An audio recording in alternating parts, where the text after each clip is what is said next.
afternoon to everybody. Ladies and gentlemen, this is parallel session day 1. This is fourth session, parallelly fourth session is going on. This is the time we are attending in the mega event organizing by the CPSC IDEB, TVET for Sustainable Development. In this session, theme areas social and professional integration of TVET. In this session, 5 resource persons will present on present 5 topics. In which way TVET, professional and social cohesion and integration can meet. Let me introduce our 5 resource persons who will be present in this evening.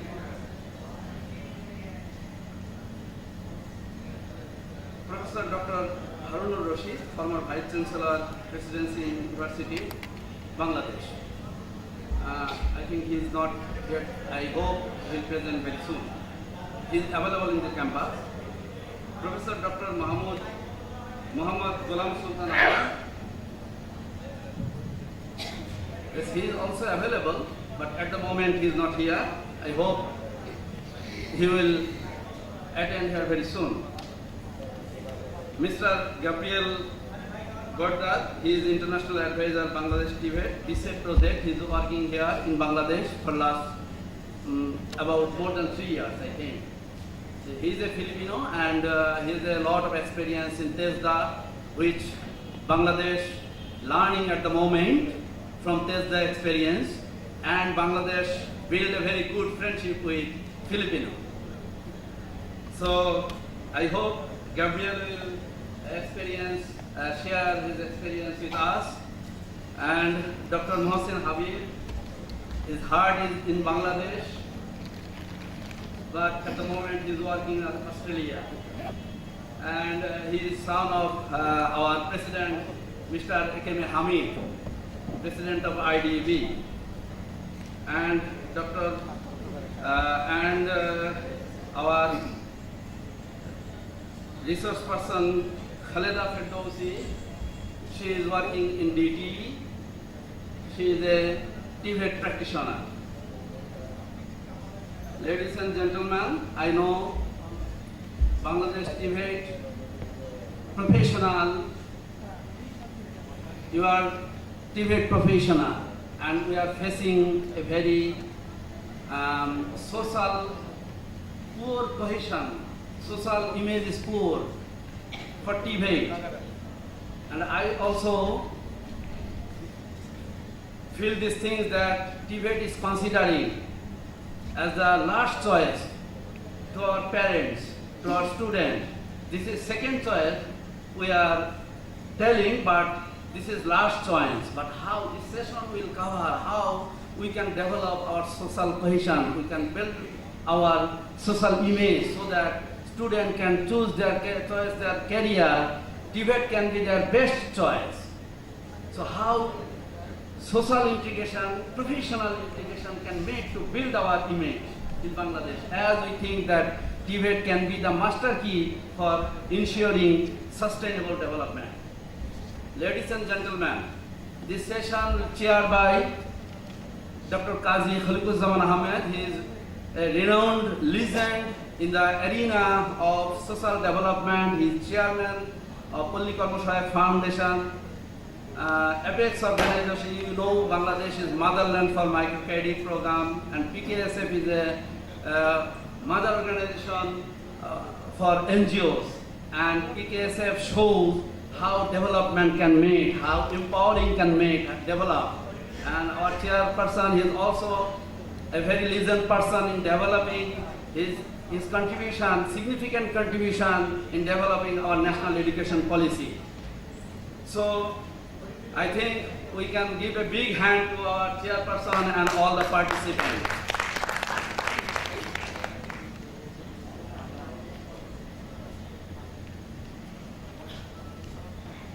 Distinguished audience, this session will cover up with first 5 presentations We'll meet, then we'll combinedly conduct a question-answer session. That is not only question-answer session, you can share your views, you can share your enthusiastic question, mind, views you can share. Each participant, I would like to request all participants, please present your topic within 15 minutes. Each participant will get 15 minutes to complete your presentation, then we will conduct question answer session. If we have time, then we can give time to share, to make this session interactive session. We can give time, we can provide time for that session. That will be very helpful, effective for develop our knowledge hub, develop our way how we can develop integration in social and professional. So this will be a very effective session, I hope. Now, I request Khaleda Firdausi. First, I would like to request Khaleda Firdausi, please present your topic. Her topic is Social and Professional Status of TVET Graduate in Bangladesh. Khaleda Firdausi.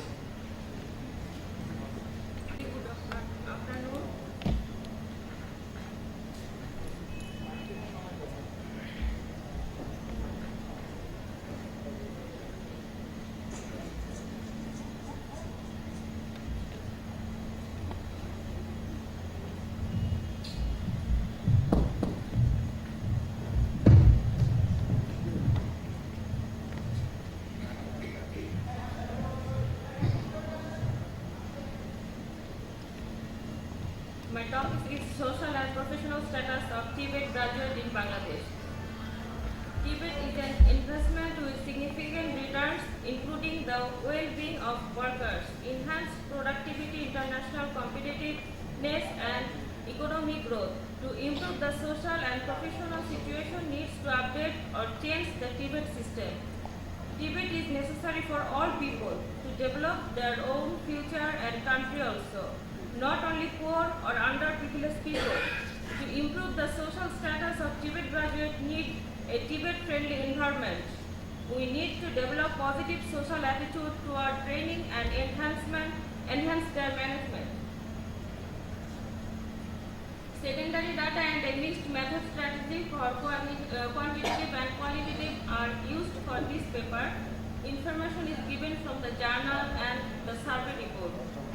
This paper focused on TVET where update is required and identify the basic concept of improving the mentality, quality of TVET delivery, improvement of training related affairs, reduce TVET demand and supply gap, adopting the TVET system. This paper is also discussed about the reason of unemployment problem of TVET graduates.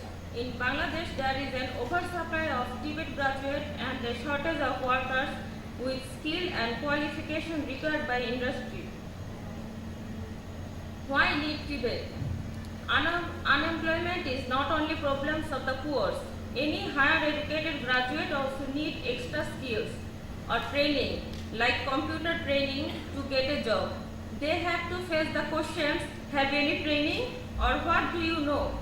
This point of training or doing something is the technical education. TVET is the system to make a man skilled in any discipline with basic education to easy access for job and reduce unemployment.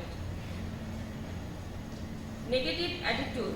Unemployment is not only poor problem, any higher change mindsetting. There is need to raise the image and status of TVET. We have to highlight the successful TVET entrepreneur, graduate or institute. Inform to people the way of higher degree in technical education, get publicity of the benefit of technical education. Enrollment of the developed country is higher than developing country. We can see the table, the percentage of secondary students enrolled in TVET program in 2004 as per reported by UNESCO. The developed countries enrollment is 20.6%. And now we can see the Bangladesh status. the total enrollment of diploma level 3 or 4 years duration course,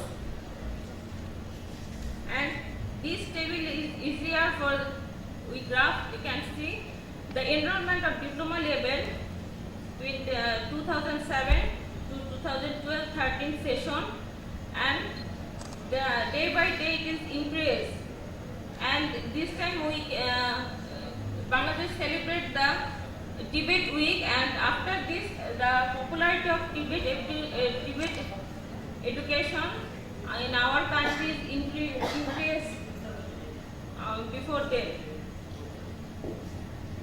Quality of TVET delivery. The role of TVET graduate is very important for job market. TVET providers need to provide training with employable skills to the students to get easy access in the job market. TVET should develop skills for the job market that help the economic growth and employment needs. The government priorities to reform the TVET system to supply qualified workers to the industry.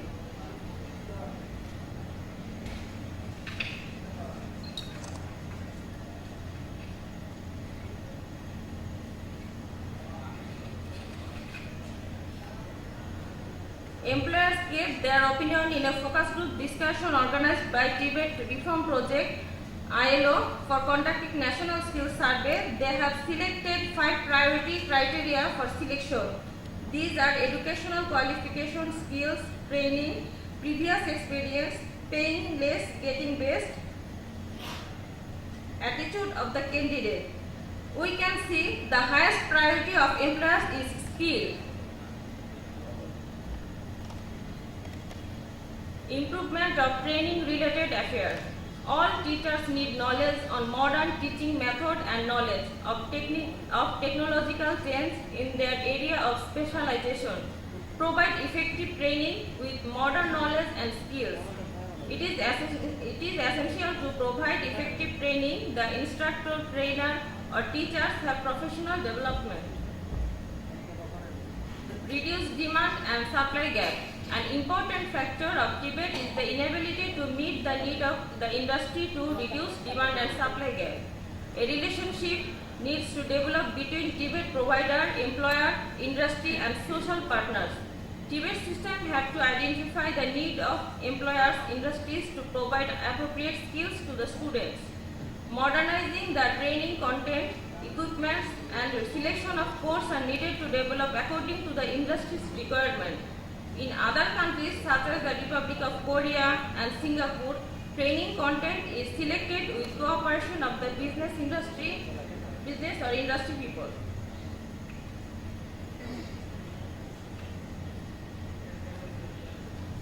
Lack of employers' participation, they did not get appropriate candidates to appoint. Employers met applicants with insufficient quality. Adopting the TVET system.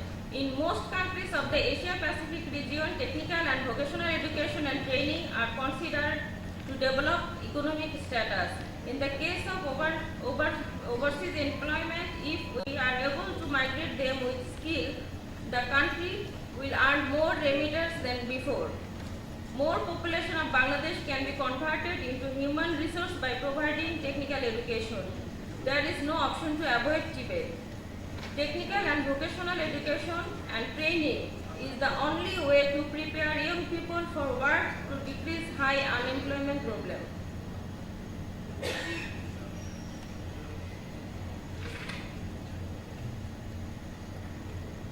The figures show countries are adopting TVET system instead of their traditional system.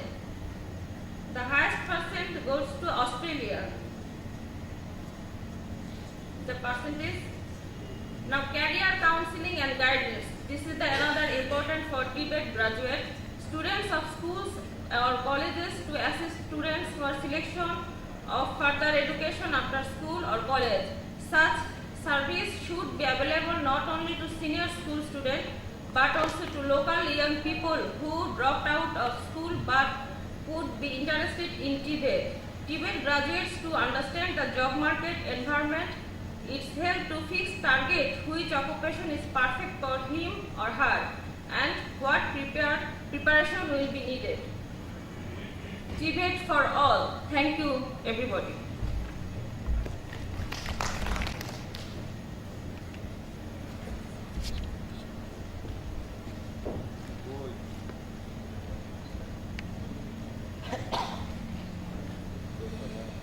Thank you, Khaleda Ferdowsi, for his presentation. I'd like to request Mr. Gabriel Bardo. He is International Advisor, ILO Country Office, Dhaka. His topic is redesigning the TVET delivery system Bangladesh response to world-class, competent, skilled workers. Mr. Gabriel Bardo, again I request you, please note your question, your views in a very straight way. After the session, you will get time to ask your question, raise your views. Thank you. Mr. Gabriel Bardo.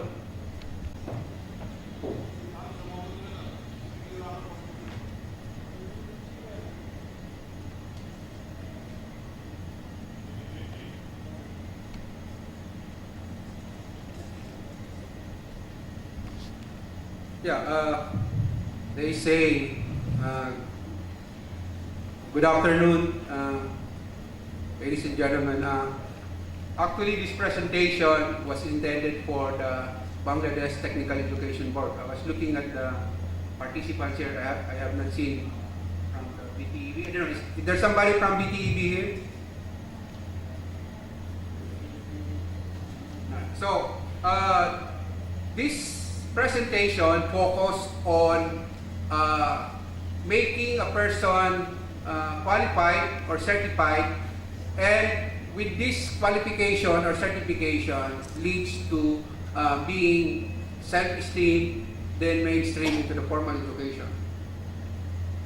The outline of the presentation is that the first part would be dealing with the background of TVET in Bangladesh, which was exhaustive explanation in the plenary. The features of the NTBQF, what we call the National Technical and Vocational Qualification Framework, as a platform for integrating TVET in the formal education. Then the National Skills Quality Assurance System, how it works. And the last part is way forward. I would not, as I have mentioned earlier, I would not dwell on this labor market, but just giving you the summary. When we say that the supply is not equal to the demand, these are the basic causes. It was explained in the afternoon, and some from our colleague here from DTE. The question is, what do we address? What do we do to address these issues? As a backgrounder also, Arthur Shears described this National Skills Development Policy, which was approved in 2012 by no less than the Cabinet or the Ministry. It provides a clear statement of reform agenda with the situation of Bangladesh in 2008, and one of which is the development or the establishment of NTBQ. This is the question here is when we talk of National Qualification Framework, it's a framework, but the finished product is these two certificates. It's focused on the worker that I should have a certification that I am competent in cooking, I am competent in welding, or I am competent as assessor. So this is a document. This document is issued by the Bangladesh Technical Education Board. The features of that certificate is that it's based on the qualification framework. The framework is a comprehensive and flexible framework for all skills development. It is the framework to support the development of pathways from skills to formal education. In Bangladesh, it has 4 levels. This one, level 1, we have the first two levels as pre-book 1, pre-book 2, but the official level starts at level 1. The second feature of the certificate that I've shown to you is it based on market-driven competencies. The industry's really demand, it's industry demand, communicate the priorities to the government, then the government develop the standards. If we look at a specific occupation, the cook, it has 3 sets of competencies. Competency standard is a set of unit of competencies which are organized or can be packaged into qualifications that describe how an individual would perform a particular job. So, cook is a competency, is an occupation which has competency standard. When we talk of qualification, it is cooking level 1. So that's the diagram, level 2, level 3. The competency standards provide benchmark for training system. This can be used in terms of developing the course curricula or the program's curriculum. Benchmark for assessment to ensure that the system is delivering what the industry is asking for. And benchmark for qualification. The benchmark for qualification is I am cook level 1 in Bangladesh. What is the equivalent of that in Malaysia? What is equivalent in that for, say, in Australia or in the Philippines? So these are the contents. The third feature of that certificate is that the one who delivered the program are certified under the qualification, meaning walk the talk. I cannot teach cooking if I'm not certified as cook. So one requirement under this is that the person should be certified under cook, and he must be or she must be certified as trainer delivery. These 2 requirements are being issued by the Bangladesh Technical Education Board. The delivery system is competency-based training and assessment. We have seen or we have heard in the previous presentation about what is CBT, but basically the CBT emphasizes on what the learner should do in the work, focus on outcome, not in time bound.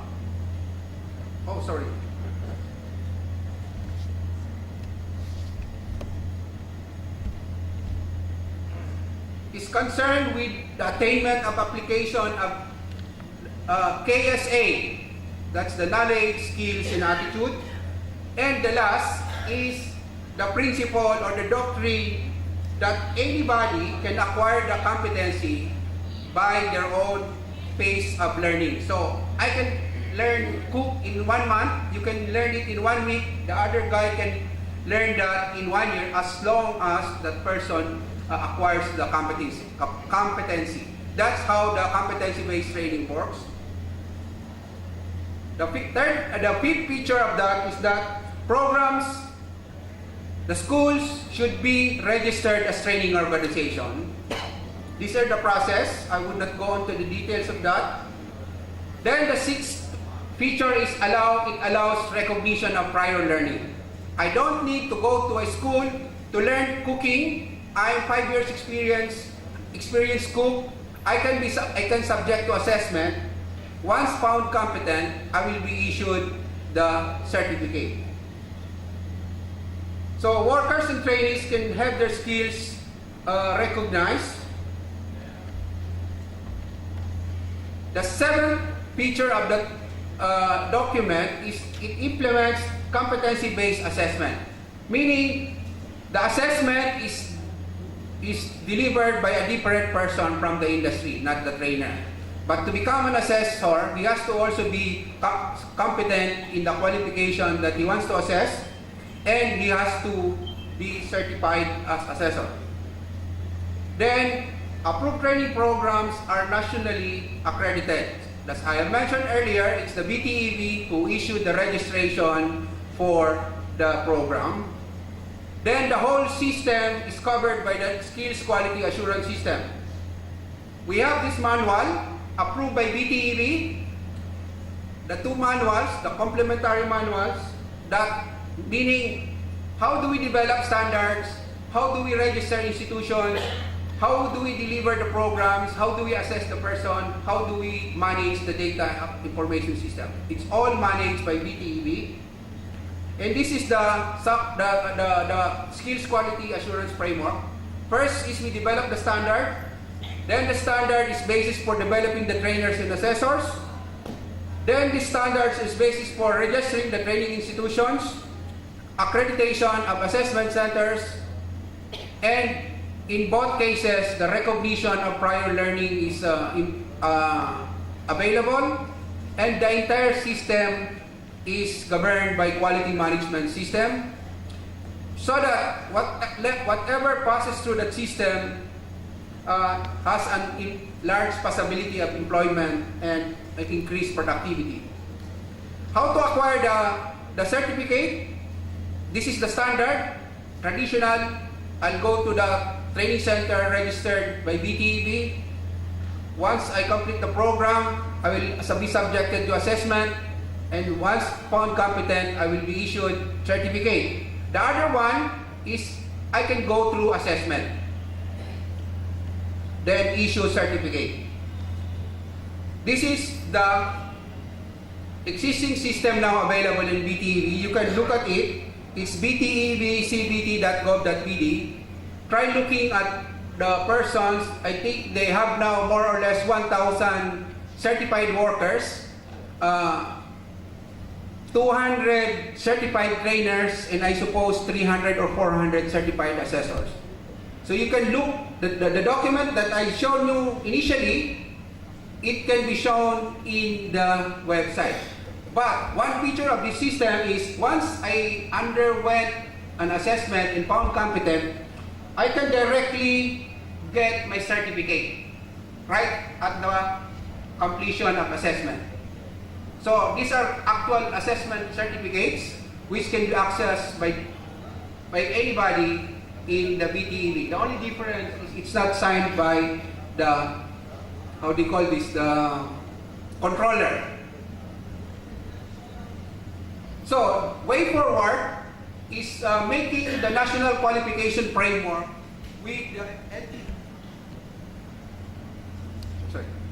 LTBQ as the basis. The next is bilateral agreement. Multilateral agreements with the countries, like we're planning to have negotiations with MRA with the SARC member states, bilateral agreement with the receiving countries like Kingdom of Saudi Arabia and Qatar, and bilateral agreements with other countries willing to assist Bangladesh in the development. So as a summary, the last slide, having an NTBQ certificate would mean recognition of the successful training completion, recognition of skills acquired through informal learning in work, access to employment, and lastly, which is the social integrating factor, is its basis for further education and training. Thank you very much.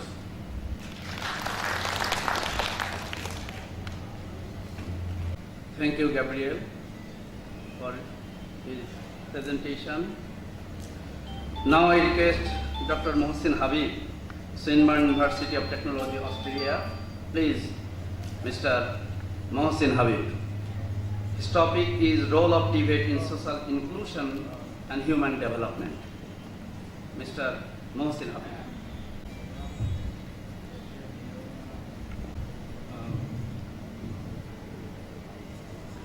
It is a great pleasure to speak in front of that many people.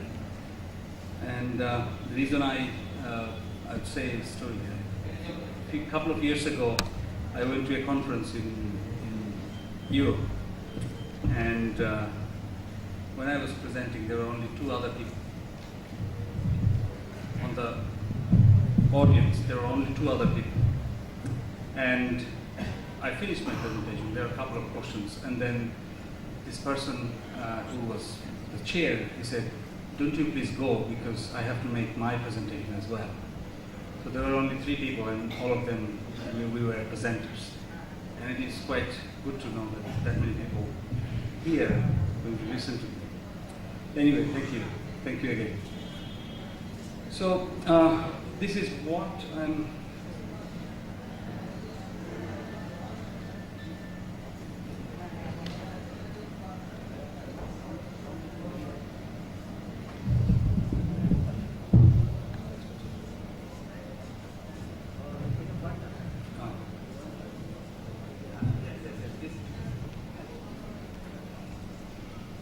I'm going to talk about, because when I was preparing this presentation, I thought I should not talk about TVET and its background more, because you guys know much better than me in that context. So I thought how I can relate this to the context of some theories, and especially social exclusion, social capital, human development, and that's what I did. And it could be a little bit boring, but let me know if it is too much. And then I'll just share a couple of slides on the context of TVET in the European Union, context of TVET in Australia, very short, couple of slides, and role of TVET, and conclusion. So what we see about social exclusion is about a process that denies certain groups having equal rights. So people do not have equal rights as many others. So social exclusion is part of capability deprivation, and it is instrumentally cause diverse capability failure, which is by Amartya Sen's literature, where exclusion is particularly related to person's social background, looking at skills and educational status, low skills worker, and so on. So people do not have that bunch of higher qualification or skills, they are excluded from certain duties in society. So it prevents individuals from taking part in social, economic, and political life compared to the others who are actively involved. So these are some pattern of social exclusion. Material deprivation, which is poverty, I think most of us know. Deprivation to access to education. So not many people have access to university education or a private high school education, and so on. That makes difference. Labor market exclusion, when you cannot get jobs in a particular labor market, credit market exclusion, and so forth on human rights exclusion. And it is essential to build on to some of these related contexts to talk about this paper, because social capital is the integral part how we can see the impact of education in society in various ways. So in 60s, Jacob refers social capital as social network as social relationship. So access to education and training, having able to go to the university or schools or training, that determines one's ability to develop social network and relationships. So the better schools you go, the better connections you have, and that is how social capitals of your own that denotes. On the other hand, Broadview, in 1986, around that time, a sociologist, he talked about 3 major capital. First one is economic capital, which is institutionalized in terms of money. Then we talk about cultural capital. That is where educational qualification plays a major role. And then the social capital, which provide obligation or connections, can be converted to some sort of an economic capital. So when you have better connections, so a pottery maker, if someone has a better connection to the market, he or she could get better pricing. That's how the social capital could work in economic terms.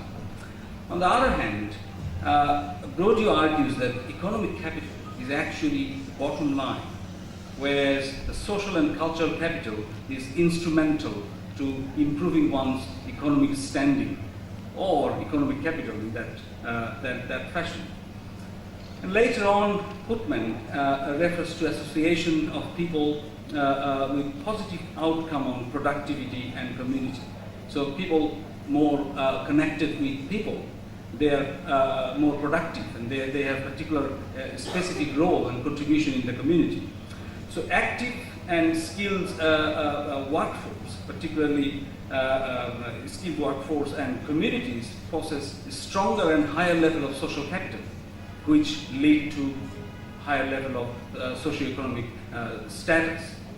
So what that means here, social capital smooths the process of coordination and cooperation among members of mutual benefits, and it promotes confidence and ideas and reduces the scope of opportunistic behavior. So the better social capital we build in this nation, the opportunistic behavior will lessen. That's the idea. So on the other hand, much more of a recent literature suggests the following as some of these manifest social capital and the structure and the cognitive or the perceptional issues in social capital. What we see, especially the red text here, it shows network and other interpersonal relationship. That can be something as values, or looking at beliefs that is built onto some nation's culture, and that is not just possible to build on by 4 years education and so on. So social capital is a very much integral part, and it plays dual role in developing, capability and if you have better capability, that also helps to build social capital, better social capital, I would say, higher social capital. So on the other context, when you have better social capital, higher social capital, that also assists to build your human development. And so the recent data shows Bangladesh has gone quite far compared to other developing countries in Asia on human development figures. So human development, you see, is a concept I could trace back to Aristotelian philosophy, where Aristotle talked that society must be judged by the extent to which it promotes human at the end means. So human are the end means. And then a great philosopher, Immanuel Kant, he talked about, so act as to treat humanity, whether in their own person or in that of any other, in every case as an end, never as means only. So these great philosophers, they are talking about human capability, human being. There should not be as means. It should be, as a cause. They should be the first to be considered. And a great economist of our time, Adam Smith or Karl Marx, they talked about one's capability of functioning determines well-being. So if you've got higher capability, higher skills, and you're doing a particular job and you're getting paid better, so it means that argues that actually denotes to your higher well-being, better well-being. And a few other recent literature that you can see, Allotment, Morris, or Kemp and Spiegel, all they were talking about the development part of human development framework, and and finally the UNDP designed Human Development Index has become very successful in capturing most of the context of what this relates to. So human development refers to some sort of expansion of human capabilities, and these are widening of choice of what you want to eat, if it is rice or bread or something else, and looking at enhancement of freedom. So what you see and what we see, how we see, we would like to enjoy freedom, and fulfillment of human rights. So we have human rights and how we can fulfill that right. So to conclude, what you can say, human development paradigm actually addresses both distributional and the relational issues in that capacity. So the distributional as money, and the relational issues are more of social participation, integration, and lack of power, and so forth. So issues that human development actually addresses, that we all trying to fight, is poverty and social exclusion. And if you can fight social exclusion, that is social inclusion. That's what the paper talked about. So human development is about distributional, addressing distributional and relational issues. So how about the TVET sector? This is, I think, I'll just do a very short synopsis, a couple of points. The purpose of TVET is to provide individuals with skills that are applicable in the workforce, in the workplace. So it's not about just learning methods. It's about how things work, how you can do things in practice. So it is also superior to general education, although I have been through the general education, but I still believe, and I'm a believer that superior than general education from a socializing point of view, because as well as in promoting access to the labor market. The quicker you graduate, the quicker you can get to the labor market. But the various other factors need to be considered in the country context. So for historical reasons, countries have developed systems that are very different from each other. So systems in Australia, UK, Bangladesh, or other part of the world, definitely different. And that actually comes from the second industrial revolution, that is sometime in the 1900th century. And that development process actually shaped how TVET actually formed. So there are at least three TVET models that emerged in the, and these models actually characterized in different national systems. First one, we look at the market-led system, which is part of the capitalist market economy.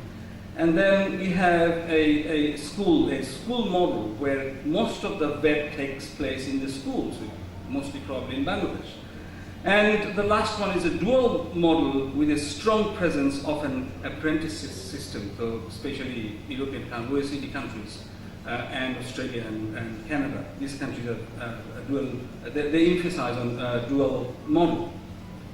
So if we move on to the European context, I'd like to sort of read this, that denotes a lot. In 1999, Center for Educational Research and Innovation of OECD examined the role of adult learning in overcoming exclusion. And then the set of recommendations they forwarded to the social ministers. And what struck me, this paragraph, what they say on the report, the labor market has turned against low-skilled workers, who in all countries are more likely to find themselves unemployed, non-employed, or earning lower wages than their better educated colleagues. Unemployment remains high, 35 million, or 7% of the workforce. Over half of all unemployed persons have been so for more than 12 months. So households where children are present are more likely to have low incomes than they were 10 to 20 years ago. And this is the time before the financial crisis. You imagine what happened in Greece and other countries out there. Their unemployment is more than 50%. So if you look at that, into the current context, that makes real sense. So what they did actually to address it, we can see the difference here makes from year 2002 to 2012. Countries such as Germany, Austria, Romania, and other EU 27. So the graph actually shows Germany and Austria. They've got lower unemployment rate compared to the aggregate value and so on, so forth. Or Romania, another the lower player, weaker player in the economy. So we can see how strong TVET can contribute. In that context, what is to conclude in European context, that education in general was promoted, and particularly TVET was promoted to work on that. And in Australian context, this is one, the aspiration that talked about increasing social, civic, and economic participation. And under the approaches, they have taken various approaches, including universities, state sector, and so forth. At last, in Australia, what we see here, this particular potential VET sector, what we see, the disadvantaged sector, how that's been addressed is through the work inclusion, social inclusion, and sustainable development. So TVET actually sits in the middle, very much integral part. And then, this is my last contribution here, the challenges and opportunities of TVET in Bangladesh TVET sector. So what I'd like to show you, the challenges in 4 quadrants, very important challenges: financial, transparency, labor market, and the governance. This is the global issues, and then look at the others as so forth. Thank you very much.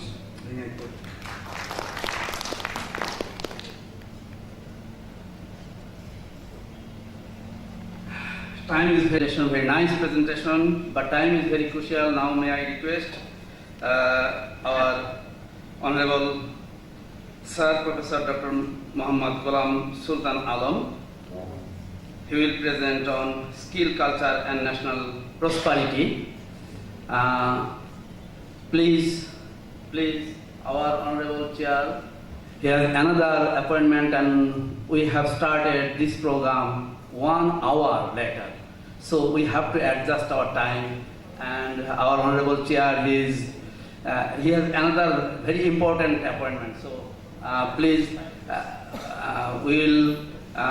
we want time from our chair, and everybody desires. Thank you. And now our Professor Dr. Muhammad Ghulam Sultan Alam.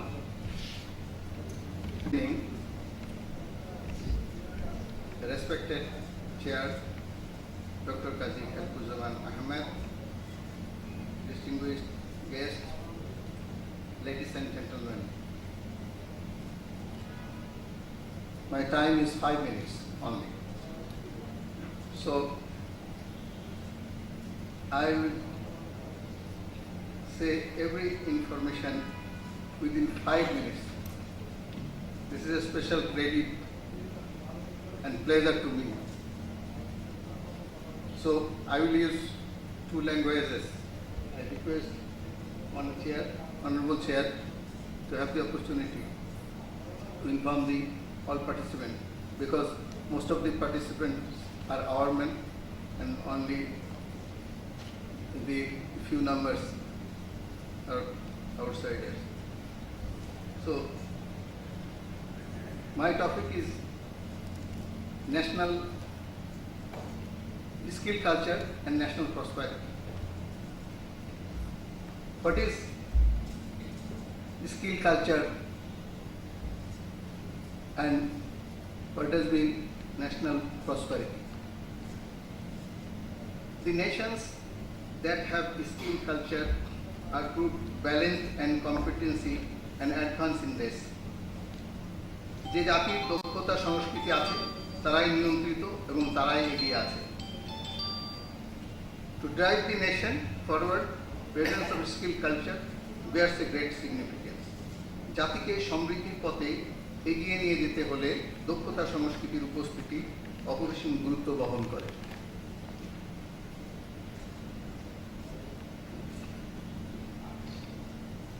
And how we can define skill culture?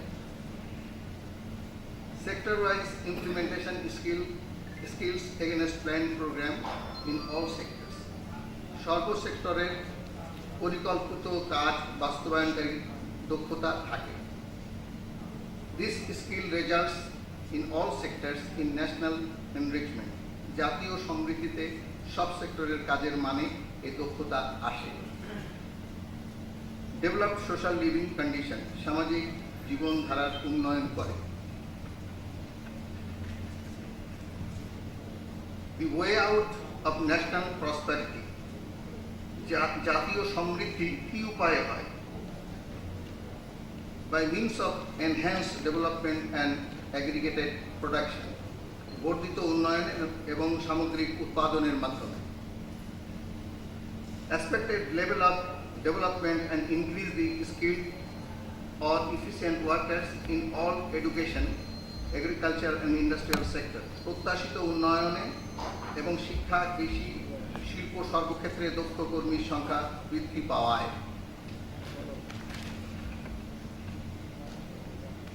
These issues of paying attention to build skilled manpower in all sectors. সকল সেক্টরে দক্ষতা সম্পন্ন মানুষের সমাজ গড়তে কোন কোন বিষয়ে নজর দেওয়া দরকার। The upcoming lucrative opportunities in Bangladesh, proper need-based use of optimum capable population in relation to least dependency. যে আকর্ষণীয় সুযোগ আসছে, নির্ভরশীলতা অনুপাত সর্বোচ্চ কমিয়ে আনা সম্ভব করেই এই জাতীয় সমৃদ্ধি অর্জন করা সম্ভব।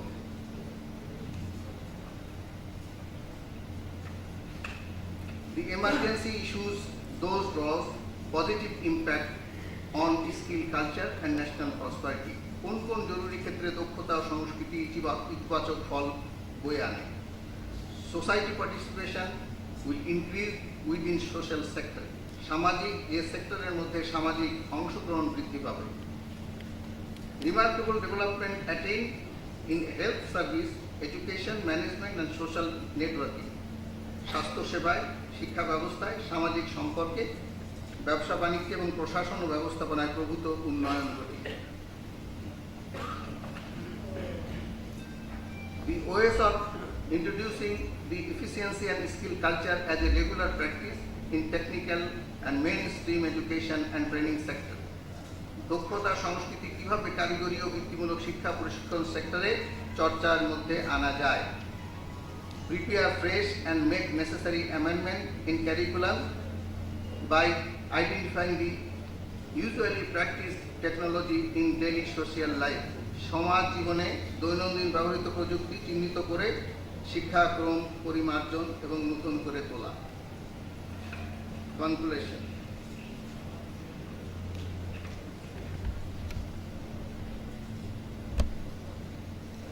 Skilled workers make contribution in all sectors.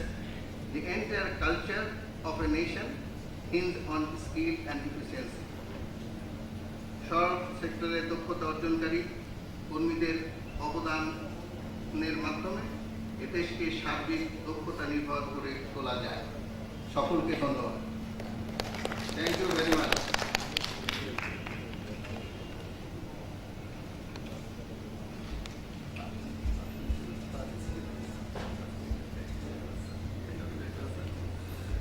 Sir, now time has come to present our chair, Honorable Chair, Dr. Qazi Khaliquzzaman Ahmed, Chairman, Polli Karmashayak Foundation. Honorable Chair, Dr. Qazi Khaliquzzaman Ahmed. Thank you very much. I'm sorry, I have to go because I thought we would start at 6 o'clock. And if we had, we would have very comfortably finished by now. But unfortunately, that was not to be. And it doesn't often happen in conferences like this. Always time overrun is there. And therefore, it is perhaps not possible for me to speak very consistently and meaningfully to the subject. But however, let me make very brief comments. First of all, I think we have to have a framework. And the framework is, to me, sustainable development, which is defined with reference to economic, social, and environmental protection. Economic development, social development, and environmental protection. This definition is accepted worldwide. It was first introduced in 1992 in the Earth Summit, Agenda 21, and then repeated in 2012, Rio Plus 20. But there is a last sentence I have not said. Economic, social, and environmental. But the last sentence is, human being has to be placed at the center of the stage. And we often forget that. So everything has to be developed around the human being. So if we start thinking of a project without thinking of the human being, then we'll go in some direction. Maybe some benefit will accrue to the individuals involved, but it will not be as much or as well as it would have been if we had started with the human being. So that's my essential focus, that you start with the human being. And therefore, you have to think of life cycle approach. It starts from the conception and to the grade. So during conception is the health of the mother. After birth is health of the mother and the child. And then as child grows, child's education, then child's training, and the child then it becomes a grown person, man or woman, and the employment. And then towards the end of the life, old age protection. So you have to think in that sort of conceptual framework. Unless you have a framework, you can do something here, something there, and then you can't end up to a momentum. So okay, if we do that, then what happens? Let's say a child has grown to schooling age. Therefore, you have to have school education. And our subject today, the whole conference, is technical, vocational, educational training. So schooling is first very important. But then a human life is multidimensional. So is poverty, so is living. It's not just schooling, it's the environment, it's the health, it's how you socialize, social capital as Mohsin was mentioning. So you need the whole framework in which to put whatever you want to put in there. Now, after schooling, after training, then it comes to employment. What is employment? Spending time only, whole day? No. It's time is necessary. Of course, you have to spend time, but there has to be an earning and a production. So there are three dimensions of employment. All three dimensions must be present for an employment to be meaningful. You want to see it to be. So therefore, employment, there are three aspects to it. One is time, of course. There has to be something to do somewhere. The economy has to develop, the society has to develop. Therefore, there should be opportunities for people to be engaged in. But then that, for it to be meaningful for the person, this person has to earn an income, and that should be a good income. That should act the legitimate share of the output. So that's the income part of it. But then this person has to produce something, and his productivity has to increase. Here comes the importance of training and technology both together. You have to have the technology, better technology, improved technology, and you have to have the training of the person, upgrading of the person in terms of technical education. And not all of it, but perhaps technical education. There may be a behavioral part of it is also. In economics, behavior is very extremely important. We study the behavior of human beings with reference to many different things. So I say that it's multidimensional. So if you exclude health, if you exclude social capital, if you exclude, for example, the marketing aspect of things, then you will get something which may not add up again. Therefore, you have to include all these various aspects into the development. Social exclusion has several dimensions. It's economic exclusion, it's political exclusion. All together, it's social exclusion. And all go together. If you are economically excluded, you will be necessarily excluded socially also. And political exclusion comes with it. So all these go together.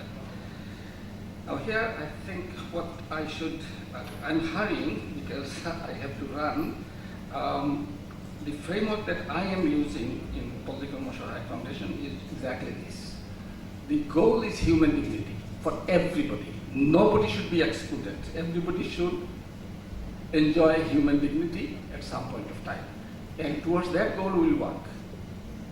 We may not reach there tomorrow, we may not reach there in 10 years, but that goal has to be there. So all my programs will be developed with reference to that goal. And in that context, you will see extremely important the dignity of labor. This is something that's missing in Bangladesh. And therefore, we have difficulty with respect to technical training, vocational training. People are not very interested in it. But now things are changing. People are becoming more and more interested because of economic pressure, perhaps, or social pressure, or whatever, or the government policy. There are two government policies. One is the National Education Policy and the other is National Skill Development Policy. The education policy framework, we have pre-vocational starts at class 6 if we are implementing the education policy properly.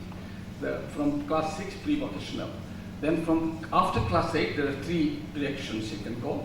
The general education and then vocational education and the other education. So vocational training you can go up to the highest degree.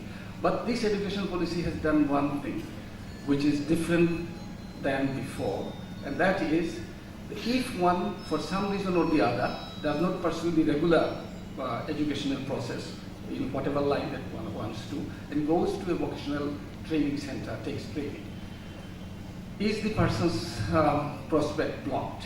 No. This education policy provides that after reaching the 4th level of efficiency, this person can go back to the university, take a test and go to the university, get a degree. That was blocked before. This education policy has opened that up. Now it has also opened up the necessity for a skill development policy as well. So that has been adopted by the government. Now what is necessary is implementation. And therefore we have to focus on all of these various things within the framework that is provided. Now it's for us, the framework is there, but for the government to facilitate, for the people to implement. And the government does not always implement. Government provides the framework, and it's the various people in various walks of life. They implement their parts of the game. And unless we also do our part, the government cannot take it alone, but government has to do its part as well. I will finish by saying that I started by saying that human life is multidimensional. So if we start to look at poverty, that has to be looked at from the multidimensional point of view. Here in Bangladesh, we measure poverty on the basis of cost of basic needs. Cost of basic needs is essentially food and a small amount of money for other 5 basic needs at the minimum level. If you move on to multidimensional, you have to look at the housing, you have to look at access to electricity, access to water, access to any other thing that a person needs to be able to live, marketing facilities, shopping facilities, the social capital starting from home, born within the home and then beyond. All of these, then the institutions, all of these are very necessary. So multidimensional poverty is being measured by UNDP now. Mohsin again has mentioned HDI, Human Development Index. But that was based on 3 dimensions: health, education, and income. These are the 3 things. And there were 4 indicators. Now they have moved on to compute for 104 countries. They have done now the MPI, Multidimensional Poverty Index. Now they have kept the dimensions same, 3 dimensions: health, education, and income. But no, income they have moved away. They are calling it standard of living. And they have 6 dimensions of housing, electricity, and so on. And they find the poverty level is 21% higher than the poverty measured with reference to $1.25. By the way, I always ask what is dollar poverty? $1.25 meaning how many taka? And the answer I get, I'll not get here, I take it. Answer I get is 80 plus 20 is 100 taka. And that's absolutely wrong. It's PPP, purchasing power parity dollar, which in Bangladeshi taka is about 22 taka. So $1.25 is 30 taka, not 100 taka. So they have found that it's 21% higher. I have done a study with a colleague of mine in the Uttar Bangladesh, and we found in Bangladesh multidimensional poverty is 57%, as opposed to basic needs poverty of 24%. But I'm not publishing it yet. I'll have to revisit and see whether it is okay or not. So these are the issues in the context of moving forward. We need technical education, we need social environment, and we need economic opportunities. So all of these have to be together. One other comment I'll make, opportunities, we always say there are opportunities, why don't you take it? Ideally, what should be done is opportunities should be created and arrangements should be made so that the people concerned can take advantage of the opportunities available. Otherwise, there is a school and if somebody doesn't have food to eat, clothes to wear, the child cannot go to the school. Therefore, those arrangements have to be made. And if I had time, I could talk about what we are doing in PKSF. We have changed the whole thing. PKSF is no longer a microcredit organization, it's a development organization. It's promoting integrated development, household-based integrated development, and we provide up to 10 lakh taka, which is about 13,000 takas, which by no means can be microcredit. And I don't call it microcredit anymore, it's appropriate credit. Whatever is needed is provided. And along with money, training is provided, marketing support is provided, and any other support that the particular individual needs. I'm sorry, I rushed through some of the ideas. I could have elaborated so that it could have meant more in terms of what policy implications could be, but because of the rush, I cannot do it. Thank you very much for listening.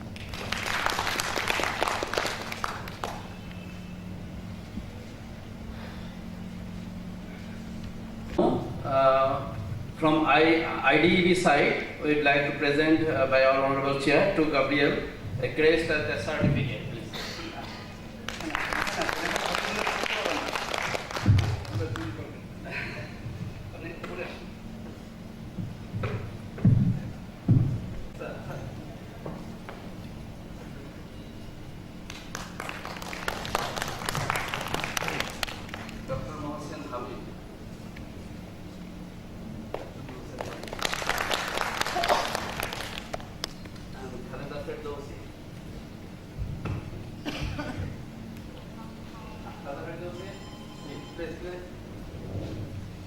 I would like to request our Honorable President, IDB, Engineer Ekeme Hamid, please give certificate to our Honorable Chair.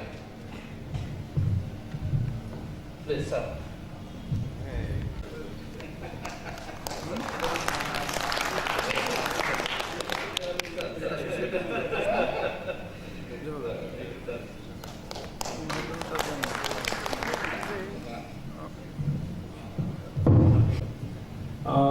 আপনাদের সকলকে অসংখ্য ধন্যবাদ দিই, বিশেষ করে এই অধিবেশনে এই সেশনের আমাদের চেয়ারম্যান, শ্রদ্ধেয় ব্যক্তি, বাংলাদেশের অর্থনীতিতে বিশাল ব্যক্তিত্ব যিনি ডক্টর খালিকুজ্জামান, যিনি আমাদের অত্যন্ত প্রিয়ভাজন ব্যক্তিত্ব, very learned personality of this country. We are very much thankful to our chair of this session. Thank you very much, ladies and gentlemen. Just closing this.